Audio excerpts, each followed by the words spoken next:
Hey everybody, we're back, ready to jump into Dig Site 6. So we've been talking about Noah, the ark, the flood, his sons, all the animals, everything. This is what we've been going over for the last couple of weeks. And now we're going to finish our study of that story. Okay, and this is going to pick up as Noah and his wife and his sons and their wives leave the ark, and as they begin to start all over again. The whole world is starting all over again, and they're the only humans left now. So everything has to begin again, and that's where we're going to pick up. But before we do, I kind of want to go back to Dig Site 5 just a little bit, just to kind of to refresh our memories, so that when we start this, we know where we're at in the story. So remember that after it was saved, the God told them that they could leave the ark. Then all the animals left and went their way, and the Lord told them to be fruitful and increase and multiply on the earth. Multiply, increase on the earth, fill the earth again. So all the animals were left to go and to do that. And then remember that Noah built an altar to the Lord and took some of all the clean animals and clean birds, and he sacrificed burnt offerings on it. And the Lord smelled the pleasing aroma of the sacrifice and said in his heart, "Never again will I curse the ground because of humans, even though every inclination of the human heart is evil from childhood. Even though that is true, I'm never going to curse the ground again because of humans. And never again will I destroy all living creatures as I have done." And then this was our memory verse from last week. Chapter 8, verse 22 says, "As long as the earth endures, seed time and harvest, cold and heat, summer and winter, day and night will never cease." All of those things will continue from now on, because the Lord has promised that he will never destroy the earth by flood again. So that's where we pick up. Now we're going to jump into chapter 9 and talk about Dig Site 6. So chapter 9 begins, and it says, "Then God blessed Noah and his sons, saying to them, 'Be fruitful and increase in number and fill the earth.' Now listen to this. This is different. This is a change. The fear and dread of you will fall on all the beasts of the earth, and on all the birds in the sky, on every creature that moves along the ground, and on all the fish in the sea. They are given into your hands. Everything that lives and moves about will be food for you. Just as I gave you the green plants, I now give you everything." So remember that before the flood, mankind, every man, woman, and child, they only ate fruits and green plants. That was it. Okay, the fruits of trees and green plants, that was food that God had given them to eat. They did not eat meat. They did not kill other animals for meat. Okay? So now, after the flood, the Lord is changing that, and he tells Noah and his sons that now the fear of man has been put into all of the animals, and that all of these animals and fish and birds, everything is now there for man to rule over and to eat. Okay? So that's a pretty big change from the way things were before the flood. All right? So, but listen to this, because it's not just, they can just do whatever. Okay? There are rules about this sort of thing. Verse 4 says, "But you must not eat meat that has its lifeblood still in it. And for your lifeblood, I will surely demand an accounting. I will demand an accounting from every animal, and from each human being too. I will demand an accounting for the life of another human being. So what the Lord is telling them is, when you kill an animal that you're going to butcher and you're going to eat the meat of an animal, you have to drain the blood out of it. The life blood that is in the animal, you don't eat that. You don't eat meat that has it in it. You certainly don't drink that blood. You don't do any of that. Blood is a sacred thing. It's a symbol of life, because every animal has to have blood to live, right? So this is the Lord saying life is sacred. Okay? So when you take the life of an animal, you drain that blood out, and then you can use the meat for food. You can eat that animal. That's fine. When you eat a fish, you clean the fish. You take the fish and you take the meat off the bone, and then you eat the fish. You cook it and you eat the fish. But you don't eat animals. You don't eat the meat of animals that have their lifeblood in them. And then he goes on and he says, and if an animal kills a human, they will be held accountable for that. There will be consequences. They might not die immediately, but they will have to answer for killing a human. And if one human being kills another human being, there will certainly be an accounting for that. You will have to answer for that. That reminds us of Cain and Abel, right? Cain killed Abel. He took Abel's life, and he had to be punished for that. He was sent away from the presence of the Lord. That was his punishment. He couldn't plant crops anymore. The ground would not yield food for Cain any longer. That was his punishment. So now, as Noah and Noah's sons begin to repopulate the earth and to start all over again, this is what the Lord is telling them. You can eat the meat of animals, but you have to drain the lifeblood from it. And the life of a human is different. It has to be answered for. Someone has to be held accountable for the life of a human being. Humans are treated differently than animals. And we're going to read why here in just a second.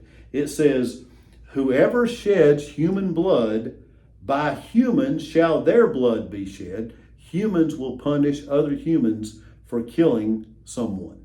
That's basically what that means. So whoever sheds human blood, by humans shall their blood be shed. For in the image of God has God made mankind. Because we are made in God's image, no other animal on earth is made in the image of God. Remember our memory verse from Dig Site 2. It said, it was Genesis 1:27, and it said, so God made mankind in his own image. In the image of God, he created them. Male and female, he created them. So it tells us that we are made in God's image. No other animal is like that. No other animal. We are made in the image of God. We're different. We're set apart. We are unlike any other animal. And because of that, God requires things. If you take a human life, you're taking a life that was made in the image of God. And there is going to be punishment for that. Okay? So that's why he's telling them all these things. All right?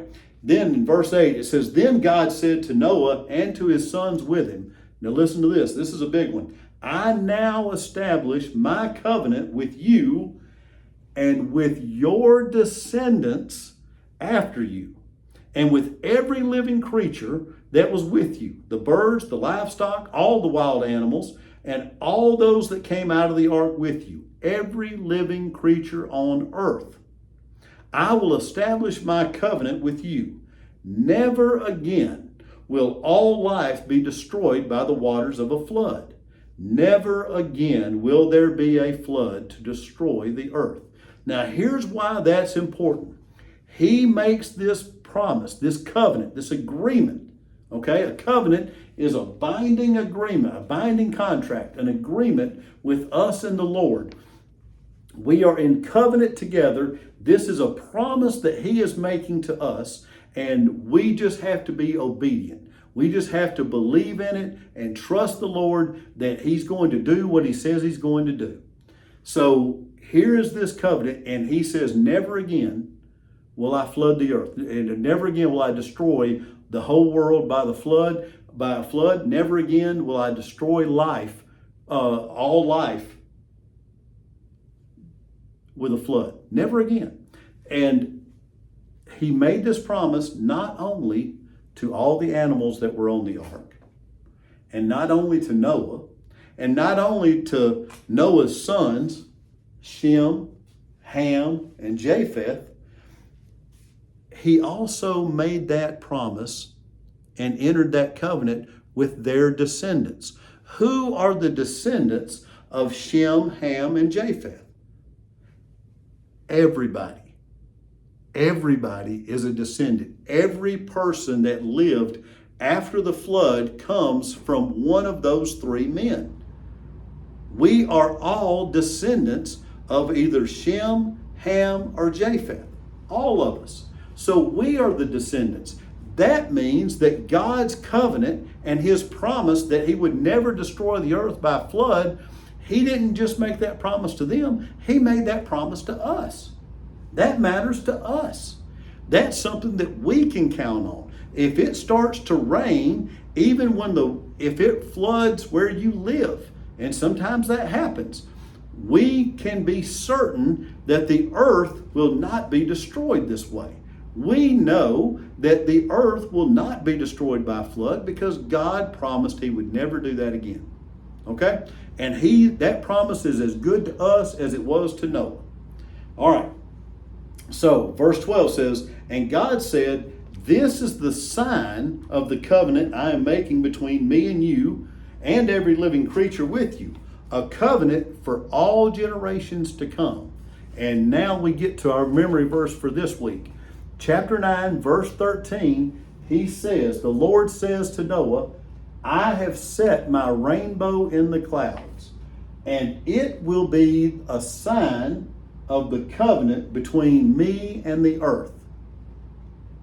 I have set my rainbow in the clouds, and it will be a sign of the covenant between me and the earth. Whenever I bring clouds over the earth and the rainbow appears in the clouds, I will remember my covenant between me and you and all living creatures of every kind. Never again will the waters become a flood to destroy all life.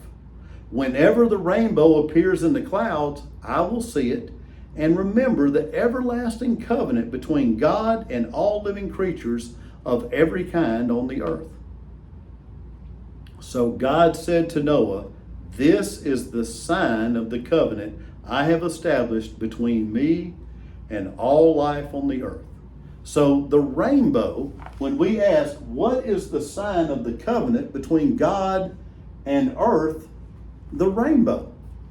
Now, a lot of people will say, well, I can take a water hose and shoot the water, hold my thumb over it, and shoot the water, and if I catch the light just right, I'll see a little rainbow right there. Well, that's true. And people can explain to you very easily how the sunlight goes through water and the way it catches light and all these things, and that's what produces the colors, a prism, and that's what produces a rainbow. And that's true. Scientifically, we can explain why that happens. That's all very true. But who made it that way? Who made that possible? Who said, hey, if you take light, run it through water, and catch it just right, it'll make a rainbow? Well, God did that because God made that promise. All of these things that happen, just because you can explain something with science, that's good. That's fine. But it doesn't change the fact that God is responsible. God created these things. This is God's sign to us. This is a sign of his promise to us. It is also, God says, it's a reminder to him that when he sees the rainbow, he is reminded of the promise he made to mankind to never flood the earth again, to never destroy the earth by flood again. So scientifically, yeah, sure, that's good. But it was God there. It's God's hand at work. It's his beauty that he creates. It's his promise. And that's the sign of his promise. The sign of his covenant is the rainbow. Okay, so now verse 18 picks up and talks about the sons of Noah. Remember, 3 sons of Noah. Let's go over them again. Shem, Ham, and Japheth. These were the 3 sons that helped him build the ark. These are the 3 sons that, and their wives that were on the ark with him. And now they have left the ark along with Noah and his wife and all the animals. So it says, the sons of Noah who came out of the ark were Shem, Ham, and Japheth. And it says that Ham was the father of Canaan. That will matter later on in history. Okay, Canaan becomes a very important area later on, and we'll hear about that. People from his descendants were settled in an area, and they named it Canaan after one of Ham's descendants. So, but that's all for a different day, a different story, right? But those were the 3 sons, Shem, Ham, and Japheth. These were the 3 sons of Noah, and from them came the people who were scattered over the whole earth. It says here, all people living today come from these 3 men. You, me, everybody. Everybody. Because there was no one else to come from. Remember, these are the only people left after the flood. So, it says here in verse 20, it says Noah, a man of the soil, which means Noah was a man of the soil was someone who planted and grew things, and he was a farmer, a man of the soil. Okay, it says Noah, a man of the soil, proceeded to plant a vineyard. So that's what Noah did when everything was over with the ark, and now it was time to start life on land all over again. Noah went back to being a man of the soil, and he planted a vineyard, which means he grew grapes and things like that. They made a lot of wine back then. They drank wine, and that was what Noah was doing, was growing grapes. He planted a vineyard. All right, and then finally, our last verses tonight are verses 28 and 29, and it says, after the flood, Noah lived 350 years. Noah lived a total of 950 years, and then he died. 950 years. That is a long time. 350 years after it started to flood. It's crazy for us to think that people could live that long, but they did. So Noah lived 950 years. So let me show you this. I've kind of talked about this a couple of times, but we have a timeline. I'm going to zoom this in where hopefully we can see it a little bit better. This is what we've been talking about right here. Okay? This is it. So here is our 3 lessons right here about Noah. All right? This is God's unhappiness with man because we were sinning all the time, right? And then you can see that, but Noah loved God. Remember our memory verse. Noah was a righteous man, blameless among the people of his time. And he was faithful, walked faithfully with the Lord. Built the ark. The animals came 2 by 2, unclean animals, 1 pair, male and female. Clean animals, 7 pair, right? Male and female, and birds, all birds, 7 pair. And then the ark, all the flood waters, and then remember, the dove came back with an olive branch. That talks about that. That kind of symbolizes that. And then here's the altar that Noah built. When they finally got back off of the ark and onto land again, he built an altar, and there's the altar. And then this week, what we've just talked about, were Noah's three sons. Now the change in food, eating meat and fish instead of just eating green plants, right? Fruits and vegetables and all those things. And the sign of the covenant, the rainbow in the sky, the rainbow in the clouds, is the sign of the covenant between God and all living creatures, that he would never destroy the earth by flood again. And finally, that Noah lived 950 years. So that is a lot that we have talked about just in these last 3 lessons. Tonight, we went over the 3 sons and all of the things that we talked about. That a covenant, remember, is a very sacred, very important, it's an agreement, a binding contract between 2 people, and a lot of times between God. When we have a covenant with God, God does the hard part of it. He knows that we're just human and we'll fail, but he holds up his covenants with us. He takes care of us. He looks out for us. He's better to us than we deserve, honestly. He's so good to us. So that's it. That's Dig Site 6. The rainbow in the clouds. The sign of the covenant. Now, earth begins to repopulate through Noah's sons, and all the animals that have left the ark now have to be fruitful and increase in number and fill the earth again. Remember, we got a lot more than just 2 giraffes, right?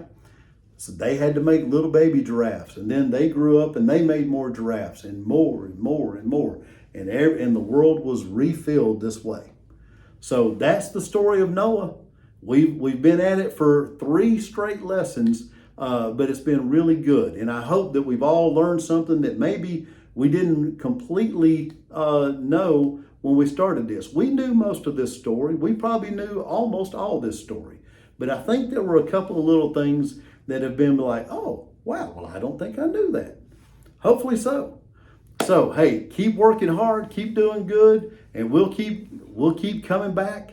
And before long, we're going to start into the story of Abram, who becomes Abraham. And everything changes again. God's at work. He's got a plan, and he's going to use someone new. And that's who we'll learn about next. Take care, and we'll see you soon. God bless you.